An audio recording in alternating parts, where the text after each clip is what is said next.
Programa Cultura Geral. Apoio Faculdades Milton Campos. Venha ser referência. Estude com quem já é. E IEPREV, em defesa da Previdência.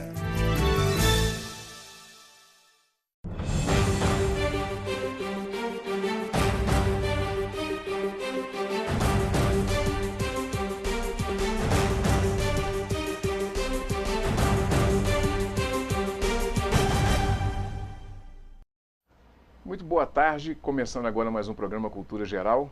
Hoje, cultura também mais que especial, né? A gente está recebendo aqui a Juliana Salles para a gente falar do Renova BR, que é um partido político, uma nova força, uma nova leitura do que está vindo aí, né? Dessa renovação mesmo que o Brasil tem pedido e tal. E a gente vai bater um papo sobre isso. E quais são os fundamentos reais disso, né?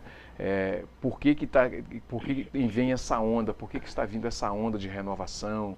E a renovação ela é uma coisa constante mesmo, é uma coisa constante na sociedade, a juventude é portadora desse mote, mas o que é de fato esse movimento? Daqui a pouco a gente vai falar sobre isso aqui. Seja muito bem-vindo, é um prazer te receber, é um prazer receber você aqui nessa casa, que você também é de Nova Lima e a casa é nossa, né? Seja bem-vinda, viu, Juliana? Muito obrigada pelo convite. Boa tarde, telespectadores da TV Banqueta. Para mim é um prazer estar aqui com vocês. Sr. Geraldo Adão, nós vamos bater um papo, eles estão querendo desmontar o SUS, nós não podemos deixar não, né, Sr. Geraldo? Vamos fazer um debate aprofundado sobre isso e unirmos em defesa do SUS. Pois é. Que é a maior conquista da sociedade brasileira. Pedro, não é fácil não, cada vez que você vem, a gente tem discussões aqui de arrepiar, né? Seja bem-vindo mais uma vez para a gente falar sobre a Previdência, falar um pouquinho dos direitos e garantias das pessoas que precisam. E dentro desse assunto aí, a gente vai tratando de outras coisas também, né, Pedro? Com certeza, Betão. Mais uma vez, obrigado pelo convite e espero esclarecer para toda a população esses assuntos sobre a Previdência Social. Tá joia. Vamos lá, vamos começar esse bate-papo. Ô, Juliana, o que é o Renova BR? Bom, essa pergunta me fazem sempre, né? Sempre, essa é a pergunta de abertura, sempre. O que é o Renova? É porque, por ser uma novidade, sim, né? Verdade, gera esse questionamento. Na verdade, o Renova não é um partido político e nem tem pretensões de ser um partido político. O Renova Brasil é o Instituto de Formação Política, idealizado por um empresário chamado Eduardo Mufarrege, que tem como principal objetivo capacitar pessoas que tenham condições para serem candidatos este ano a deputado federal, deputado estadual, para promover uma renovação política do nosso poder legislativo, principalmente. E no Renova Brasil, a gente recebe um curso de formação política mesmo, com aulas de teoria geral de Estado, poder legislativo, marketing político, desafios da saúde pública, desafios da educação básica do nosso país. E isso tudo só foi possível através de um processo seletivo que eles abriram no final do ano passado, em novembro, onde 4.000 pessoas se inscreveram, 4.000 pessoas do Brasil inteiro se inscreveram para conseguir essa bolsa de estudos, essa capacitação. E desses 4.000, eles fizeram vários testes que foram divididos em 5 etapas, teste de resiliência ética, análise de lógica, vídeo, entrevista via webcam, entrevista presencial. E aí desses 4.000, eles selecionaram 100 pessoas que passaram por esses testes. Desses 100 líderes, eles selecionaram 6 mineiros e eu fui a única mulher de Minas Gerais a participar desse projeto, que vai até o mês de julho. Esse movimento, porque nós temos um movimento parecido, não vou dizer parecido, mas um movimento assim, paralelo, talvez seja o nome certo, que é o Partido Novo. Tem muito essa comparação assim entre uma fórmula de condução e essa outra plataforma que é o Partido Novo? O Partido Novo é um partido político. Sim. E que ele segue uma linha ideológica, um viés ideológico. Já o projeto Renova Brasil é uma escola de formação política suprapartidária.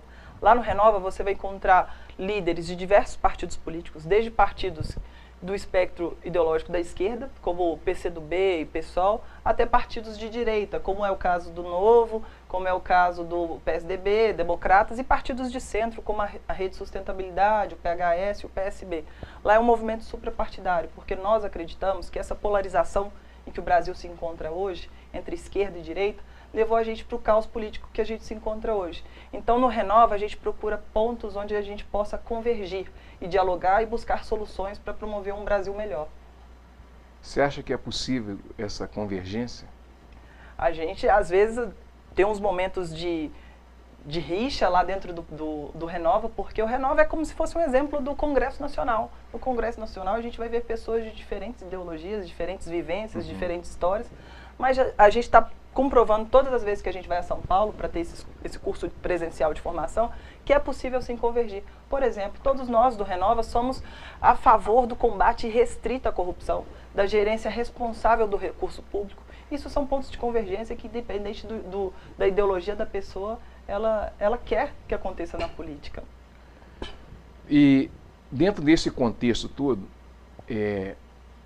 como é que entra essa questão da igualdade, das minorias, do respeito às diferenças e tal? Onde é que entra isso tudo nesse mote que é esse projeto? Legal essa pergunta, porque nós do Renova, nós acreditamos que a renovação política, ela só vai ser possível através da pluralidade e da diversidade.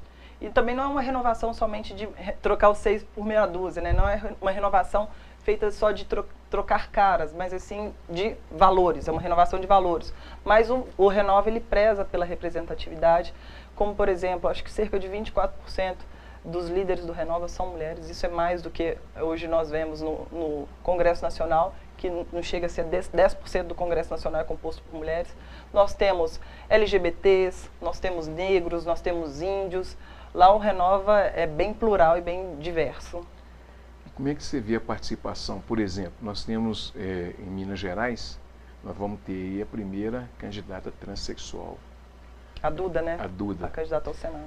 Como é que você vê dentro dessa lógica, todo dentro desse espectro que a gente está conversando com relação à renovação, como é que você vê tudo isso e como é que você se vê dentro de uma filosofia em que você teve que fazer uma prova, que você teve que ser aprovada e teve que ser aceita, né, dentro de um projeto, que é um projeto dito suprapartidário, mas que na realidade ele é político na sua essência. Como é que você vê toda essa situação, todo esse espectro, assim, e como é que você vê essa situação assim, de classes como os transexuais saindo e tendo espaço, saindo de um casulo e tendo espaço social para que se possa ter representatividade? Casulo imposto pela sociedade, né? É importante a gente ressaltar isso, porque a gente vive num país onde a média de vida de uma mulher transexual é 35 anos de idade.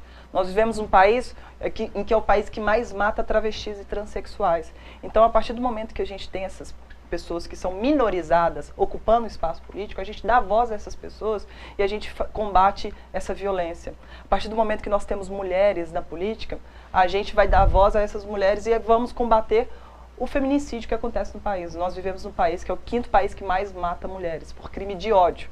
Então, assim, a representatividade, ela importa principalmente para dar voz e dar força a essas pessoas que são minorizadas. Então, eu vejo com extremo bons olhos, porque o lugar do transexual, o lugar da mulher, o lugar dos negros, o lugar, enfim, de todos, é na política.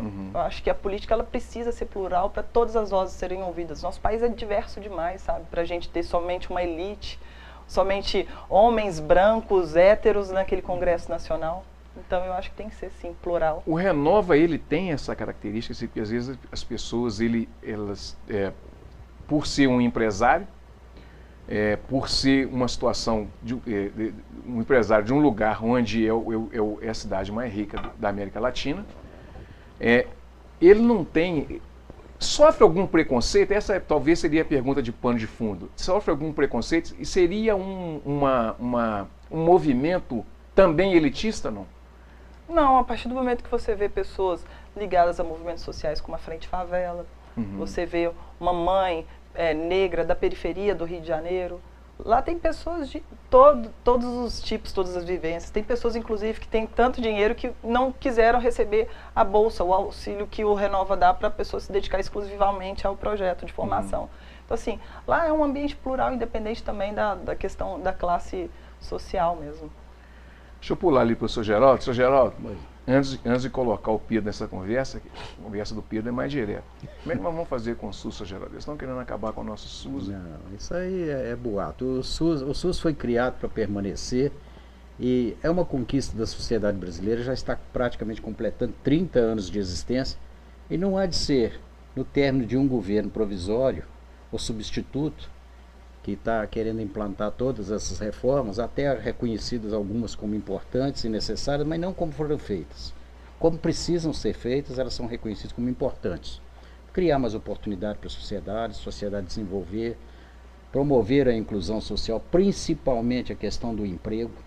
Eu estou fazendo um trabalho lá que eu vou apresentar segunda-feira lá em Brasília, no Auditório Ulisses Guimarães, um congresso internacional sobre exatamente a questão do as pessoas desempregadas no Brasil e no mundo e as pessoas idosas que não conseguiram se aposentar e não conseguem trabalhar. Então nós temos uma multidão de pessoas que para elas precisa encontrar uma solução. Nós acreditamos que o Sistema Único de Saúde foi a maior conquista da sociedade brasileira e nenhum governante, nenhum congresso eleito vai conseguir desfazer essa conquista da sociedade brasileira. O SUS veio para ficar.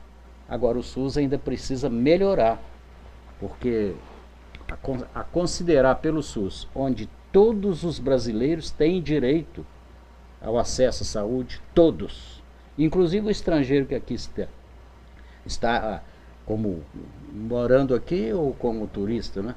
Então o SUS é um sistema completo para atender a toda a demanda de saúde da sociedade brasileira. E o SUS já está completando 30 anos. O SUS já tem defensores bem competentes para defendê-lo. E não há de ser num termo de governo que você vai mudar isso. Pelo contrário, o SUS precisa. Inclusive está prejudicado agora. Está limitado em função da sua demanda e um orçamento insuficiente. E, lamentavelmente, por proposta do governo temporário e com o apoio do Congresso Nacional, estabeleceram o congelamento dos orçamentos. Cabe na cabeça de algum brasileiro que está acostumado com um orçamento familiar ou pessoal, você congelar uma despesa para 20 anos, nem para as questões pessoais isso não é possível. Imagina para uma nação de 213 milhões de brasileiros, você tem um sistema de saúde com orçamento congelado. Nós discutimos isso lá na rádio, né, Sr. Geraldo? Já discutimos isso na rádio. Cansamos de discutir essa coisa do Tanto congelamento. é que o SUS é uma conquista da sociedade brasileira e que nenhum político vai alterar, tirando os direitos que estão estabelecidos. Nós temos um sistema de saúde estabelecido pela Constituição. Não é uma lei complementar, é constitucional. Ele faz parte dos capítulos da Constituição. Agora, nós lamentamos muito, em função da limitação da demanda que o SUS ainda não conseguiu atender a contento, e vem um congelamento de orçamentos. E congelar um orçamento, os orçamentos das políticas públicas para 20 anos, isso é impraticável. E consideramos como um excesso até de autoridade querer congelar um orçamento da saúde por 20 anos, quando ele já era insuficiente. Então eu acho que o SUS podem ter pretendentes a acabar com ele, porque o SUS contraria muitos interesses de mercado. E saúde não é mercadoria, saúde é direito. Sr. Geraldo, o senhor que está envolvido na Ascobap lá, com os aposentados também, essa situação toda de precarização de direito deixa o senhor preocupado? O senhor como sociólogo também? Deixa, só a questão do desemprego que o Brasil enfrenta é uma situação crítica, é uma situação, vamos dizer assim, que esse final de governo, esse ano, eu acho que nós não vamos conseguir avançar muito. Mas nós precisamos saber quem são os candidatos à presidência da República e a sociedade, através de suas organizações, levar para eles quais são as demandas efetivas e quais são as condições de enfrentá-las de forma a não prejudicar mais o brasileiro. Porque nós temos políticas públicas importantes, a da saúde, da educação, da assistência social, da previdência, né? E nós não podemos perder essa oportunidade de ampliar a capacidade dessas políticas de atender melhor. E a população brasileira, se eu não sei exatamente o percentual de ricos e remediados e a de pobres, mas certamente a de pobre é mais do que 2/3, né? Então nós temos que pensar nesse país e é um momento importante, num momento de dificuldades, mas também num momento de renovação. Nós vamos ter a eleição normal, tranquilo, democrática, e nós precisamos colocar nas mãos desses políticos e na consciência deles de que o Brasil precisa mudar algumas coisas. Mudar Os as pobres práticas. precisam ter mais espaço nessa sociedade, precisam ter mais direitos. E você imagina, a Constituição estabelece, um salário mínimo está na Constituição. Um salário mínimo para atender todas as demandas básicas da sociedade. E um salário que agora vai para R$1.008, atende a demanda dos brasileiros em termos de escola, trabalho, condução, alimentação, moradia, atende? Não atende. E mesmo com este salário nós não conseguimos emprego para a nossa população. Gente, que país que é este? Que democracia é essa? Que está na Constituição alguma coisa e a realidade é totalmente diferente. Será que nós vamos encontrar algum candidato à presidência da República e a governadores que vão realmente antes ler a Constituição e ver quais são os direitos da sociedade e ver se ele tem capacidade para trabalhar nisso? Ou pelo menos se ele vai ter disposição de trabalhar junto com a sociedade, porque as demandas da sociedade sabe Com apresentá-las certeza. e até ajudá-lo na solução delas. É preciso ter um candidato com esse perfil, com essa capacidade e, sobretudo, alguém que olhe para a sociedade de forma horizontal e alguém que ouça a sociedade e as organizações.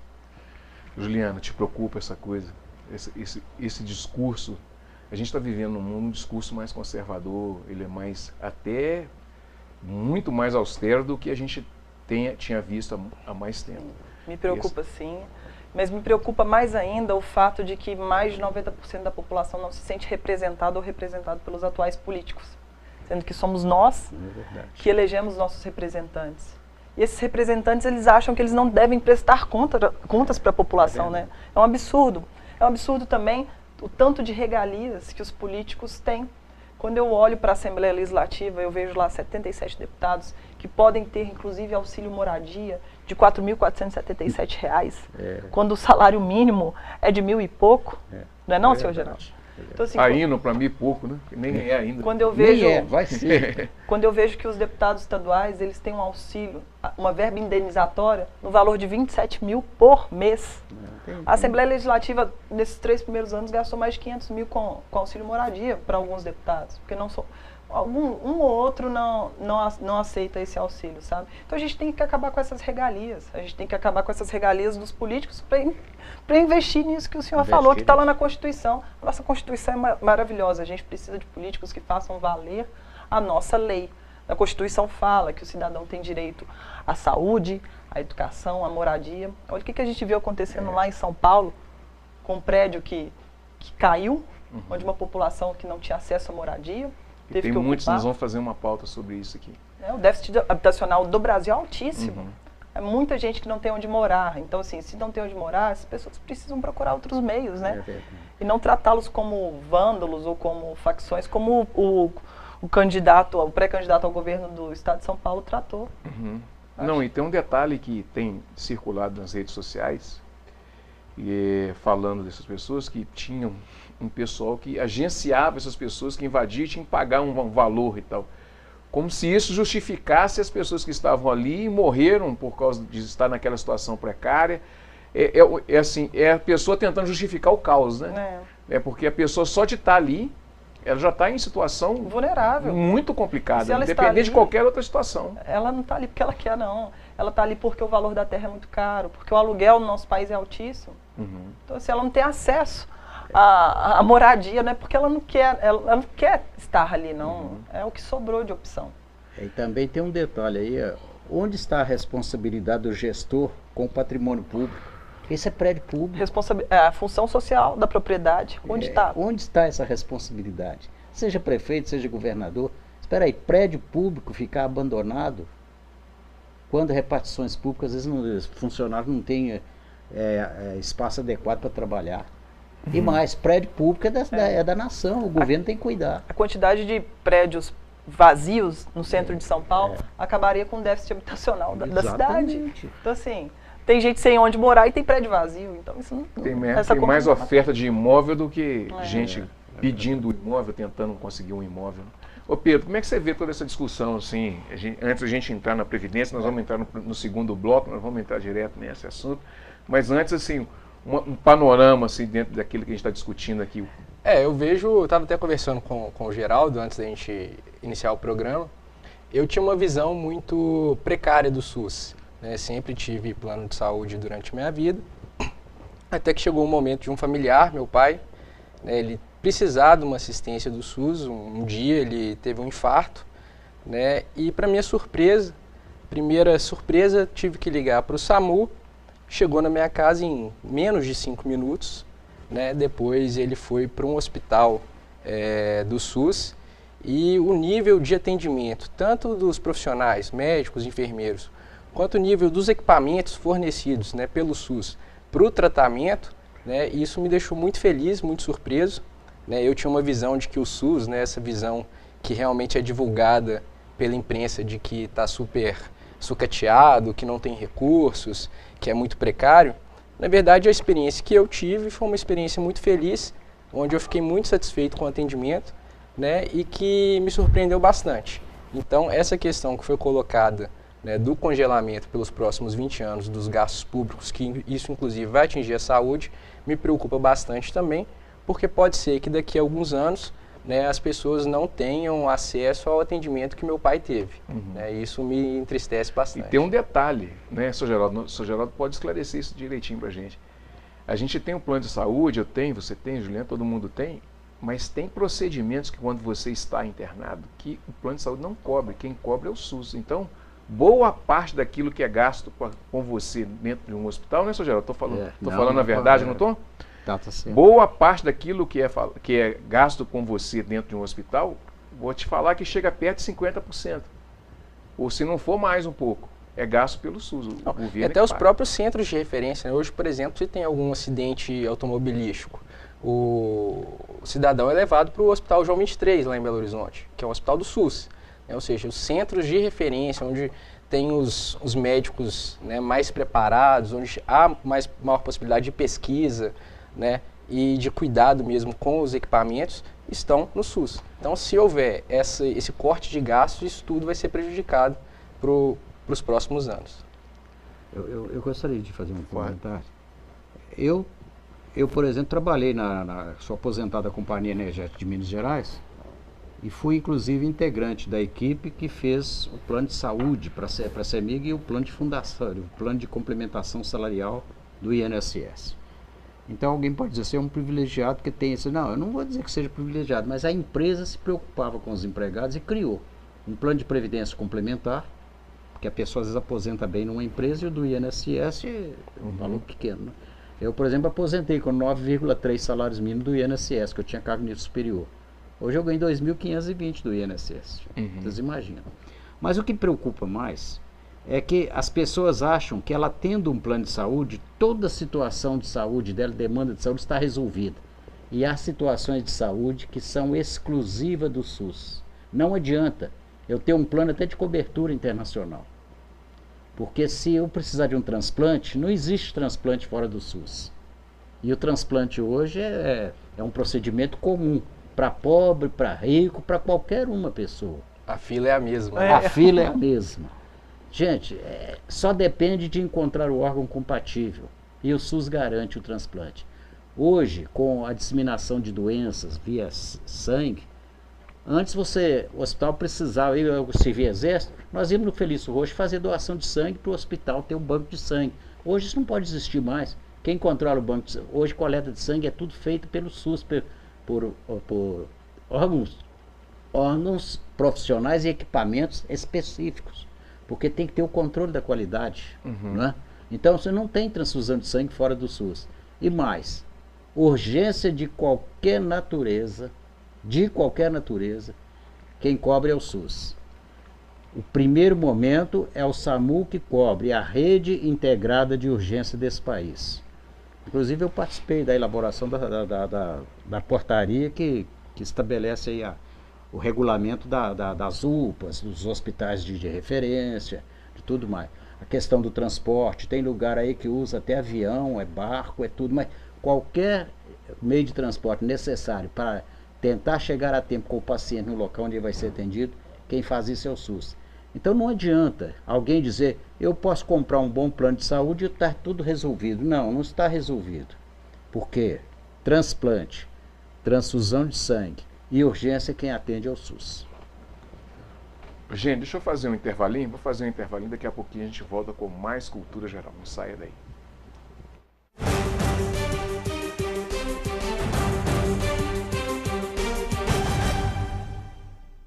Apoio Faculdades Milton Campos. Venha ser referência. Estude com quem já é. EI é Prev, em defesa da Previdência.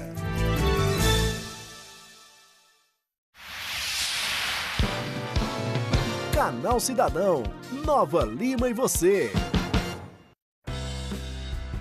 Roda de conversa, música, dança, artes plásticas, aulas esportivas, circenses e muito mais. Em Nova Lima, a população conta com o serviço de convivência e fortalecimento de vínculos. Este serviço em Nova Lima hoje é ofertado através de atividades para todas as faixas etárias, desde crianças até idosos, de forma a estimular a troca cultural, o compartilhamento de vivências, trabalhar o sentimento de pertencimento e de identidade e fortalecer os vínculos familiares e comunitários. O Serviço de Convivência e Fortalecimento de Vínculos conta com um investimento que foi ampliado de 250 mil para aproximadamente 600 mil reais. São 17 grupos, com diversas atividades distintas, de segunda a sexta-feira, com capacidade para oferecer mais de 4 mil atendimentos por mês, realizados por 6 instituições contratadas: Kairos, Sobras, Capaz, Quick, Circo de Todo Mundo e, em breve, a Casa Rosal. O serviço tem perspectiva de favorecer a socialização e a convivência familiar e comunitária. Ele complementa o trabalho realizado com famílias em situação de vulnerabilidade e risco social, que é realizado pelos CRAS e pelo CREAS, através de importantes parcerias. Fala, cidadão! Meus filhos conseguem ter mais disposição para estar me ajudando em casa, porque antes eu chegava da escola e ficava o dia inteiro dormindo ou até mexendo televisão. Aí eu ficava na rua, você aprende muita coisa errada. E daqui eu já chego cansado e durmo e vou para a escola. Eu acho legal porque a gente aprende muitas coisas, e principalmente na aula de dança. Na aula de percussão, a professora também deixa a gente tocar e ela ensina a gente muitas coisas que a gente nunca ia saber se a gente não fizesse aula na Quick. Saiba mais sobre as ações da Prefeitura em nosso site www.novalima.mg.gov.br, nas redes sociais Prefeitura de Nova Lima Oficial e no jornal A Cidade.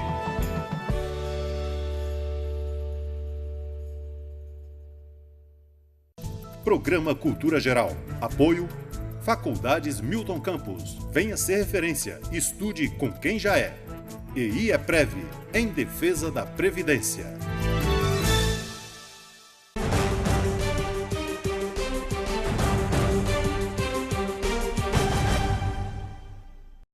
Voltando com cultura geral, deixa eu bater, vou rolar uma bola direta aqui para o Pedro, né? Ô Pedro, quais são os tipos de aposentadoria que existem hoje no Brasil? Betão, hoje, ainda bem que essa reforma da Previdência proposta da forma como foi, já saiu de pauta, né? Então, nas regras... Acho que até outubro nós estamos livres dela, né? Depois disso a gente não pega nenhuma garantia, não. Né? Provavelmente até o próximo governo, acho que isso aí tá fora de cogitação. Né? O cerceamento de direito que essa reforma trazia era muito grande. Então, nas regras atuais, hoje a gente tem alguns tipos principais de aposentadoria, né? A gente tem a aposentadoria por tempo de contribuição, que o homem precisa de 35 anos de contribuição, a mulher 30, independentemente da idade. A gente tem a aposentadoria por idade, né, que o homem é 65 anos de idade e a mulher 60. Tem a aposentadoria especial para aqueles trabalhadores que trabalham expostos a algum agente nocivo, como ruído, médicos, enfermeiros, né, em contatos com agentes químicos, biológicos. Então, eles têm um tempo reduzido na aposentadoria, eles aposentam com 25 anos, né, de trabalho especial. E tem a aposentadoria por invalidez para aqueles segurados que vertiam contribuições para o INSS e por algum motivo ficaram inválidos, né, o INSS fornece esse tipo de aposentadoria também. Como que a pessoa faz para agendar esse atendimento em INSS? Isso é uma forma bem simples, né? Tem duas formas do cidadão fazer esse agendamento. Uma pelo 135, que é o telefone da Previdência Social, e a outra pelo próprio site do INSS, né, que é o nss.gov.br.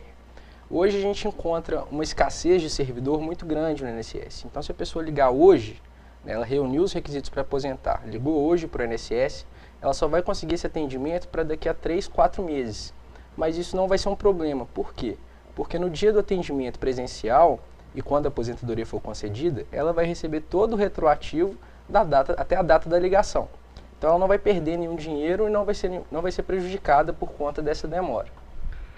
Deixa eu te perguntar uma coisa, Pedro. Isso foi uma coisa que eles me perguntaram numa oportunidade. A pessoa, ela está lá como sócio de uma empresa. Tem 1% de participação na empresa e tal. Ela pode contribuir com o INSS? Ela pode com o carnezinho? Como é que ela faz para contribuir? Sim. Os sócios das empresas, eles devem, ainda mais o sócio, por exemplo, sócio administrador, ele deve contribuir de acordo com a remuneração que ele ofere. A partir do momento que uma pessoa exerce alguma atividade remunerada, ela é segurada obrigatória do INSS e deve contribuir de acordo com a renda que ela ganha daquele trabalho. A gente tem algum problema hoje, por exemplo, com relação à perícia, alguma coisa assim? Está tendo muito problema com perícias, está sendo negado demais? Né? O governo ele instituiu um bônus para os peritos médicos do INSS, e eles estão fazendo o chamado pente fino, As pessoas que recebiam um benefício por incapacidade há bastante tempo, como auxílio-doença, e até os aposentados por invalidez, estão sendo convocados para essas perícias de reavaliação, e mais de 80% dos benefícios estão sendo cessados, Então, se alguém se sentiu, se sente ainda incapaz para o trabalho e teve o benefício cessado, ela pode recorrer administrativamente, agendar um recurso no próprio INSS ou recorrer à própria Justiça Federal, para que a Justiça determine o restabelecimento desse benefício. Porque não é possível que 80% dessas pessoas que fizeram perícia estavam capazes para o trabalho. Ué, se fosse assim, Tava fácil demais, não tá? Exatamente. Quais são os documentos que a pessoa precisa para agendar e para poder requerer aposentadoria? Eu sempre oriento as pessoas a ir ao INSS antes, a pessoa que acha que já cumpriu os requisitos, está perto de cumprir os requisitos para se aposentar, retirar um documento no INSS chamado CNIS, que é o Cadastro Nacional de Informação Social. Com base nesse CNIS vai aparecer toda a vida laboral da pessoa, todas as empresas que ela trabalhou e todas as remunerações que ela oferiu nessa vida de trabalho. Ele vai lá e pede o CNIS. CNIS. Se porventura ela verificar que está faltando alguma empresa nesse CNIS, ou tem algum problema nesse documento, no dia da aposentadoria ela deve apresentar a carteira de trabalho original, os carnês de recolhimento, identidade, CPF, para que o INSS, durante o processo de aposentadoria, faça essa correção. Então não há motivo para preocupação se algum vínculo ali não estiver nesse documento, porque com a carteira de trabalho ela consegue sanar isso. Tem uma outra situação, Pedro. Por exemplo, a pessoa trabalhou, um exemplo, 1990 a 1994. Aí em 95, 96, 97, 98, 99, ela trabalhou como autônoma e não recolheu. Depois ela começou a trabalhar com a carteira assinada de novo. Esse período, por exemplo, de 95 a 99, ela pode recolher ele retroativo, não? Algumas situações que o INSS aceita esse recolhimento em atraso, Para esse exemplo que você citou, a pessoa, no momento que ela vai ao INSS pedir a elaboração dessa guia de recolhimento em atraso, ela deve comprovar que nesses períodos ela exerceu alguma atividade remunerada. Então, o INSS vai exigir documentos contemporâneos à época do trabalho, como declaração de imposto de renda, algum recibo de compra e venda de alguma coisa. Ela vai ter que comprovar o exercício dessa atividade e, se caso o INSS validar essa documentação, ele emite a guia desse de recolhimento. É importante dizer que vai aplicar juros e multa nesse cálculo em atraso, porque a pessoa deveria ter recolhido em época própria e não recolheu. Mas na maioria dos casos esse recolhimento em atraso ele é benéfico sim para a pessoa, até para poder adiantar a aposentadoria. Juliana, como fazer para amplificar o número de mulheres na política? Incentivando as mulheres, principalmente os partidos políticos precisam incentivar as mulheres. Hoje existe a cota, que exige que as coligações tenham cerca de 30% das suas vagas destinadas a um gênero, geralmente é destinada à mulher, só que isso não gerou uma maior participação da mulher na política, e sim gerou candidatas laranjas, Porque a mulher ela encontra diversos desafios na sua vida que fazem com que ela ocupe muito o seu tempo em casa, com os trabalhos domésticos, tem que trabalhar também, tem que cuidar da família não vai sobrar tempo para ela participar da política ativamente. Então, assim, a gente precisa buscar outros meios de incentivar as mulheres a participarem da política e mostrar para elas que, apesar dessa política, do cenário político ser muito machista e muito patriarcal, nós precisamos da mulher para mudar essa visão, para mudar esse cenário, porque é preciso que a mulher participe sim da política, é preciso que os partidos políticos incentivem as mulheres a participarem, porque a gente encontra barreiras dentro dos próprios partidos políticos que inviabilizam a nossa candidatura e que dificultam com que a gente compita de igual para igual, sabe? Por exemplo, alguns partidos políticos, na hora de destinarem o fundo partidário, destinam mais dinheiro para os candidatos do que para as candidatas.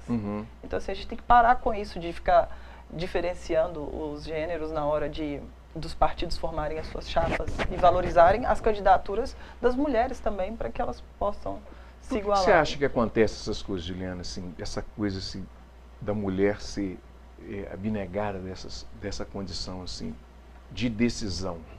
Você acha que é só um processo cultural mesmo que a gente vive? É um processo histórico-cultural. A mulher conquistou o voto muito tardiamente, né? E como consequência a gente vê isso, a pouca participação feminina nos espaços políticos. Mas uma coisa legal que eu tenho visto nessa minha caminhada como pré-candidata a deputada estadual, que as mulheres têm sim ocupado os espaços políticos. Nós podemos não estar presente como vereadora na Câmara Municipal, já que não temos nenhuma cadeira destinada às mulheres. Não podemos estar, nós não estamos na Assembleia Legislativa, porque quando vemos 77 cadeiras, apenas 6 são ocupadas por mulheres. A gente está subrepresentado, mas eu tenho visto muitas mulheres, por exemplo, como presidentes de associação, mulheres promotoras, diretoras de escolas, lideranças comunitárias, presidentes de sindicatos. Isso mostra que a mulher tem sim ocupado espaços políticos, que os espaços políticos não são somente Câmara Municipal, Prefeitura, né? São também esses espaços, associações comunitárias, escolas.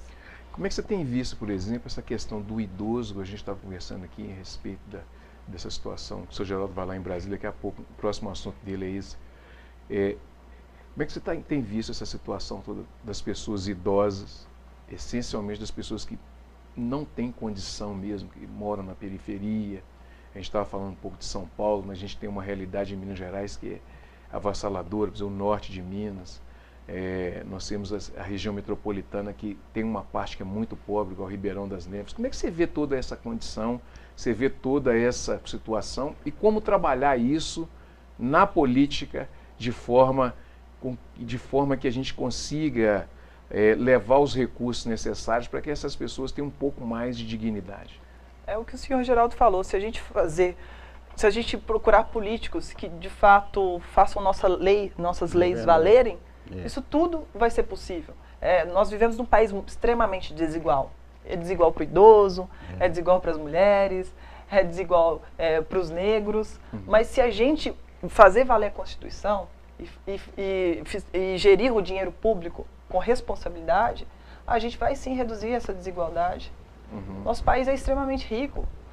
Eu acho um cúmulo do absurdo quando eu vejo políticos falando que não tem dinheiro, que o Estado está quebrado, que o município está quebrado. Eu acho que é uma irresponsabilidade com o dinheiro público que está acontecendo, e o nosso dinheiro está indo para o ralo, e esse ralo se chama corrupção. E a corrupção, ela mata.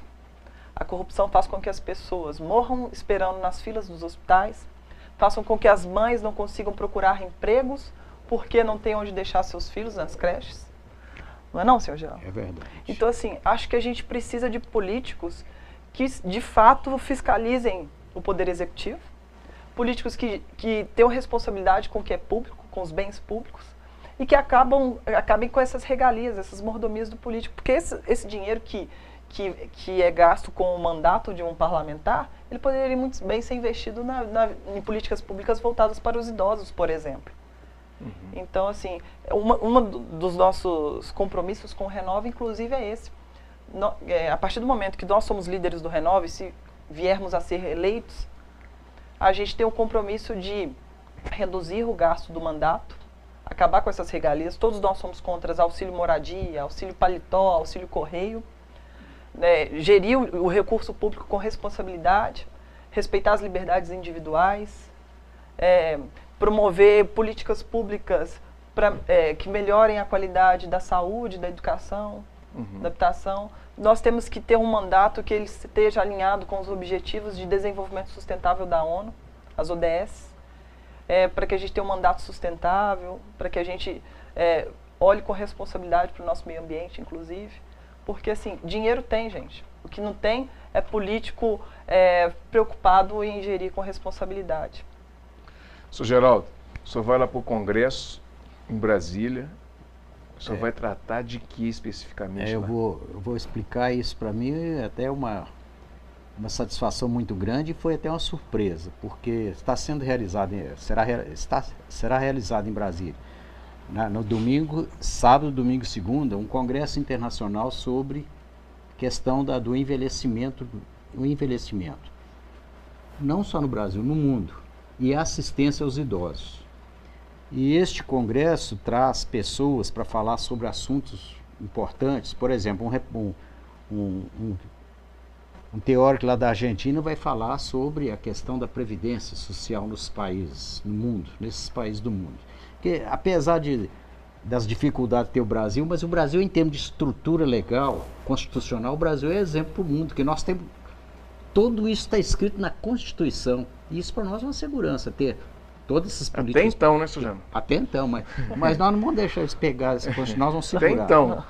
Então estão relativizando tudo? Em função disso, foi proposto esse seminário, e o cunho principal dele é exatamente o processo de trabalho na velhice.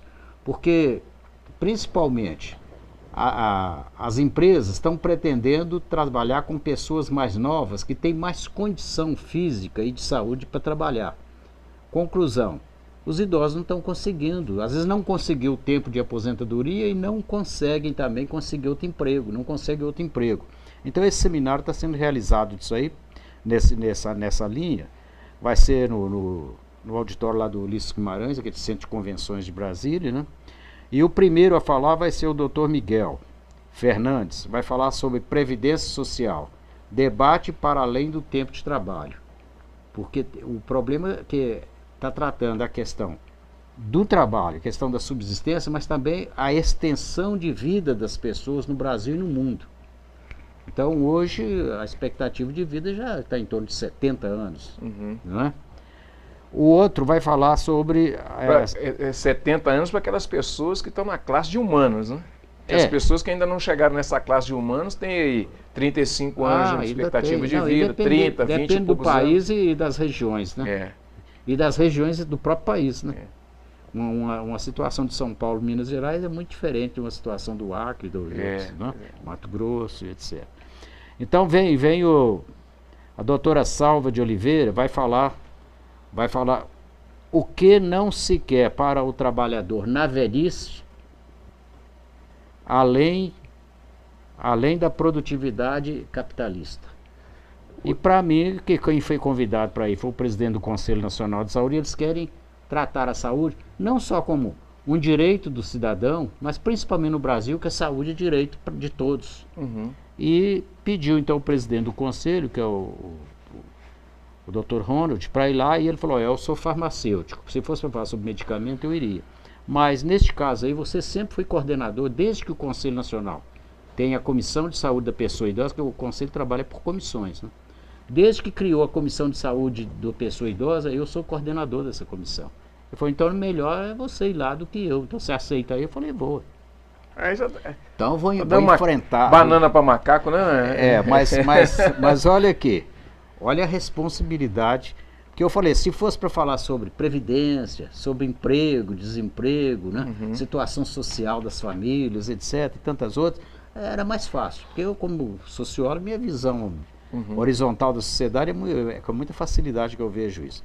Mas eu vou ter que falar estratégias e possibilidades de trabalho digno na velhice, no Brasil de hoje. Você vai ter que tirar um coelho da cartola aí. Mas não é só o Brasil, isso está no mundo inteiro. Pois é. Entendeu? A população está envelhecendo. Então, eu acho que esse seminário aqui vai ser muito importante. Eu estou trabalhando, já tem uns 15 dias para preparar a apresentação, mas se Deus quiser a gente vai dar conta. Mas o que eu fico satisfeito também é ver que às vezes a gente pensa, no Brasil a coisa está muito ruim, mas nos outros países também não está boa, não.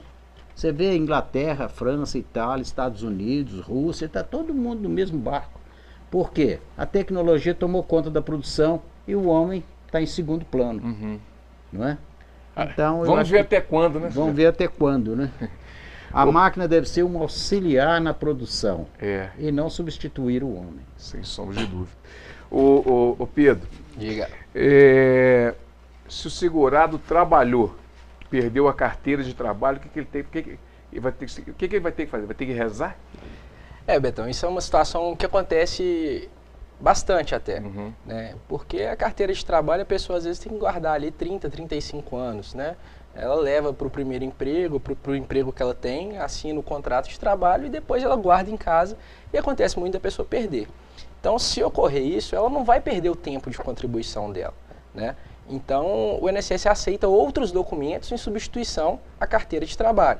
Então, por exemplo, se ela retirou o CNIS, que é o documento que eu citei mais cedo, e não consta uma empresa, determinada empresa que ela trabalhou, e ela não tem mais a carteira, ela pode apresentar o extrato analítico do FGTS, pode apresentar o contrato de trabalho, recibos de pagamento da época, né? Então, o INSS ele aceita outras documentações para que o segurado não seja prejudicado na hora da sua aposentadoria. Como é que a pessoa sabe o melhor momento para aposentar?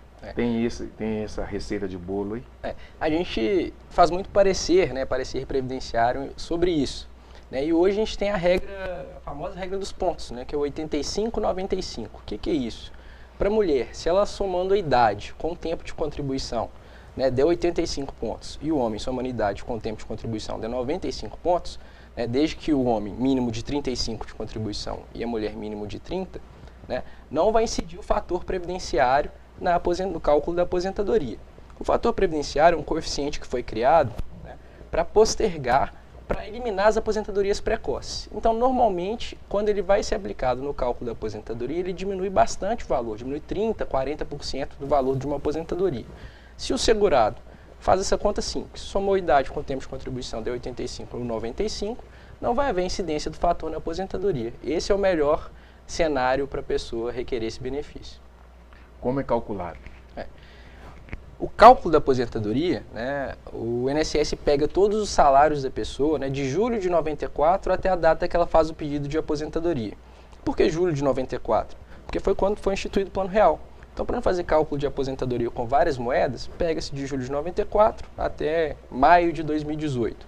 Pega os 80% maiores salários desse período, descarta os 20% menores. Então, se dentro desse período, de 94 a 2018, ela trabalhou e ganhou uma remuneração mais baixa ou não trabalhou, se estiver dentro desses 20%, vai ser descartado do cálculo. Faz a média dos 80% maiores salários e na média dos 80% maiores salários aplica-se o fator previdenciário. É assim que é calculada a aposentadoria por tempo de contribuição.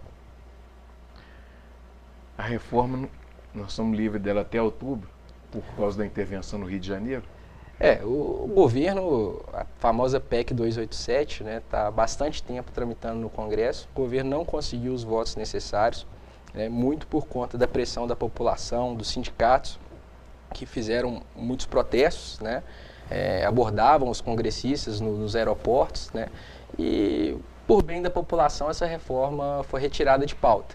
Óbvio que há diversas suposições de que o governo federal fez essa intervenção no Rio de Janeiro para maquiar a possível derrota na reforma da Previdência, né? Ele jogou a toalha, não tinha conseguido os votos e usou a intervenção federal para justificar a retirada de pauta da reforma, né? Mas, muito provavelmente, o próximo governo que entrar após as eleições deve colocar esse assunto em pauta novamente e aí a gente espera que dê para construir uma reforma, né, que não prejudique tanto o trabalhador, né, porque o governo alega um suposto déficit da Previdência, que isso ainda é bem discutido, né, se realmente existe ou não, e jogou, né, a responsabilidade toda para o trabalhador, né, então retirando muitos direitos nessa proposta que foi enviada. Com a nova proposta que vier o ano que vem, a gente espera poder debater mais e construir uma melhor reforma possível. Se Deus quiser. Juliano, muito obrigado pela sua participação. Foi um prazer te receber aqui no Cultura Geral. Espero te receber aqui mais vezes, né? É só me chamar que eu venho. Eu que agradeço pelo convite. Fiquei muito feliz de passar essa tarde super agradável aqui com vocês. Sr. Geraldo, um grande abraço. Até semana que vem, se Deus quiser, com mais Cultura Geral, né? A semana que vem eu não vou estar aqui, não. Semana que vem vai estar em Brasília. Vou ficar a semana toda lá, porque tem reunião do conselho, tem reunião da comissão de saúde da pessoa idosa, e eu coordeno também a comissão de saúde bucal, né? Então vamos ter reunião das comissões e reunião do conselho. Eu vou domingo, já vou participar. Dá um abraço no Temer lá para nós, tá? Dá. Vai não, Betão. Não, mas Juliano, prazer participar com você aí. Eu acho que os assuntos variados assim é muito importante, né? Um vai complementando o outro. Vai ligando. Ô Pedro, um abraço. Até a próxima, daqui uns 70 dias, mais ou menos. Até a próxima, Betão, e obrigado pelo convite aí, cara. Um abraço. Gente, chegamos ao final do Cultura Geral, um grande abraço e segunda-feira estaremos de volta com mais Cultura Geral. Um abraço até segunda, se Deus quiser, ao vivo.